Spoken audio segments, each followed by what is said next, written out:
Ержан келген кезде студияда қанша адам бар,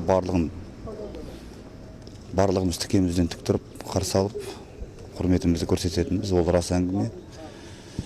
Ержан белгілі бір өлкенің ғана емес, бүкіл қазақ халқының ұлы.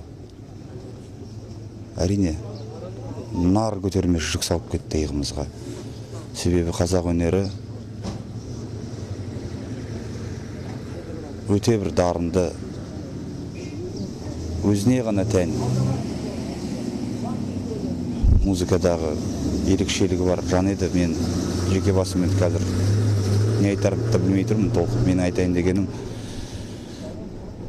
орнын толтыру қиын Ержанның. Себебі ол шынында да, мысалы, өзіне де айтатын, көзіне айтатын, менің мойындайтын бір 2-3 адам бар. Соның ішінде сен барсың Ержан деп үнем айтатын. Ержан өте қарапайым, өте кішіпейіл, достыққа адал және туа біткен Алла тағаланың бойына берген ерекше дарыны бар жігіт еді.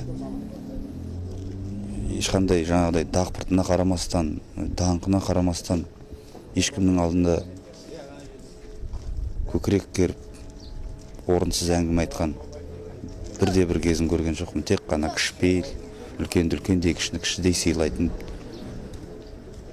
бейнесімен менің мәңгілік есімде сақталады. Мен шынымды айтсам, қалай болғанын да түсініп тұрған жоқпын. Мен сонау Алматыдан келдім, арнайы келдім.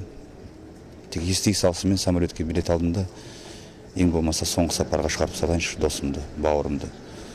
Күні осы кешеге дейін, осы хабарды естігенге дейін мен о кісінің үйліге келіп қалған жігіт екенін білген де жоқпын. Мен ойладым, сол 70-ші жылғы өзіміз қатарлы жігіт екен деп. Себебі сондай бізбенен ешқандай ағамын деп шікірейіп, немесе үлкендігін білдіріп, еш уақытта үйтпейтін, тек құрдасымыздай жүріп, әзілдеп, сыйласып.